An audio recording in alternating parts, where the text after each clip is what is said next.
चीन ने अमेरिका को चैलेंज देना शुरू कर दिया और एक नई ताकत जो है वो मंजर आम पर आई है। तो फ्रांसिस फुकुयामा पर बहुत सारे लोग मजाक भी उड़ाते हैं, हालांकि उन्होंने ये बहुत अच्छी किताब लिखी थी उस ज़माने में। उन्होंने डिफेंड किया था अमेरिकन वैल्यूज़ को या वेस्टर्न वैल्यूज़ को, लेकिन उसके बावजूद जो है वो इस किताब को बहुत सारा क्रिटिसिज्म का निशाना भी बनाया गया।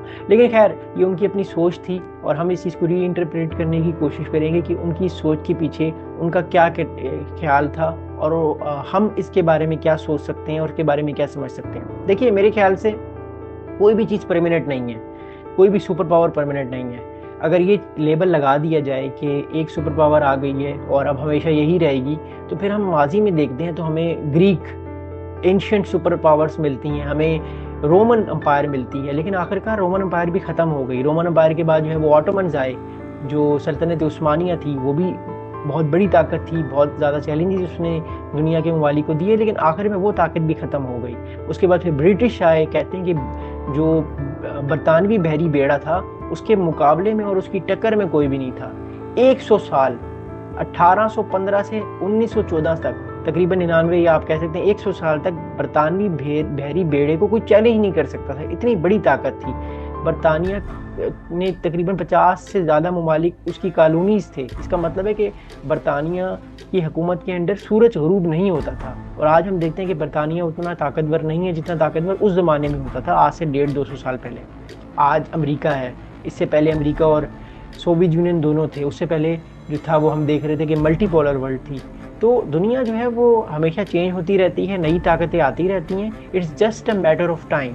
तो ये बात कह देना कि यही ताकत अब रहेगी हमेशा, तो ये चीज़ जो है ये एक तरह से एक एरोगेंट या ईगोइस्टिक सोच होती है, या हम ये कह सकते हैं कि वो अपने वैल्यूज़ को डिफेंड करते हैं इतना ज़्यादा कि वो उसमें इतने ज़्यादा बाइसेस हो जाते हैं कि वो अपनी जो है वो, या इतने ज़्यादा हम कहते हैं कदामत पसंद हो जाते हैं कि वो समझते हैं कि यही वैल्यूज़ आगे बढ़ती रहेंगी। लेकिन ऐसा नहीं है। दुनिया जो है वो बदलती रहती है, कल्चर्स बदलते रहते हैं, सोच लोगों की बदलती रहती है, और इस वजह से जो है वो मुझे लगता है कि उनकी इस सोच को लोगों ने चैलेंज किया और आज जो है वो दुनिया एक नई वर्ल्ड ऑर्डर की तरफ जा रही है, या 2 डायमेंशनल ऑर्डर्स की तरफ जा रही है, जहाँ पे एक तरफ चीन होगा, रूस होगा, उनके एलाइज होंगे, दूसरी तरफ अमेरिका होगा, नेटो के ममालिक होंगे, ईस्ट एशियन कंट्रीज़ होंगे, और ये सब मिल के अपना ऑर्डर बनाएंगे। तो ये आने वाले वक्त में हमें नज़र आ जाएगा कि कौन किस मुल्क का ग्लोबल ऑर्डर चलता है, या कौन से ममालिक जो हैं वो इन चीज़ों को ज़्यादा जल्दी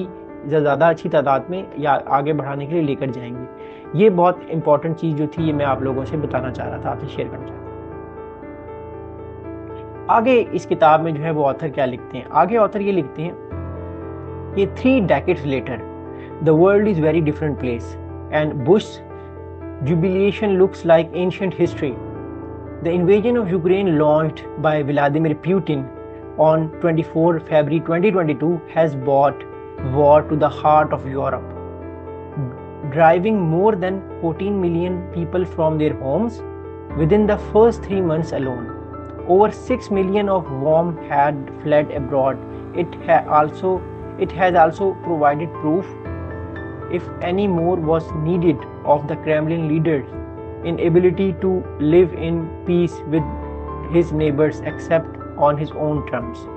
तो इससे हमें ये चीज़ समझने का हमें इस चीज़ से मौका मिलता है कि जो एंड ऑफ हिस्ट्री जो थीसिस लिखा फ्रांसिस फुकुयामा ने, वो थीसिस जो था वो अब गलत साबित हो रहा है। यानी 30 साल बाद आज एक नई ताकत उभर रही है। एक तरफ चीन है, दूसरी तरफ रूस अमेरिकन वैल्यूज़ को चैलेंज कर रहा है। हमने देखा कि 2022 से जो है वो रूस ने जो है वो अटैक करके रखा हुआ यूक्रेन पर, और उस अटैक की वजह से यूक्रेन का बहुत सारा हिस्सा, कहा जाता है तकरीबन 20 से 25% हिस्सा यूक्रेन का जो है वो कब्ज़े में है इस टाइम।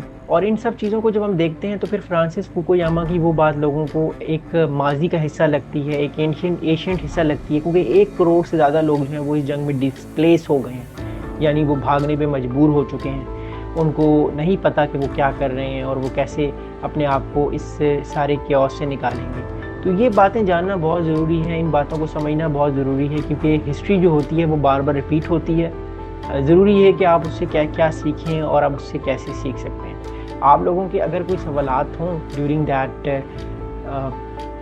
व्लॉग या ड्यूरिंग दैट वीडियो जो मैं लाइव वीडियो बना रहा हूँ,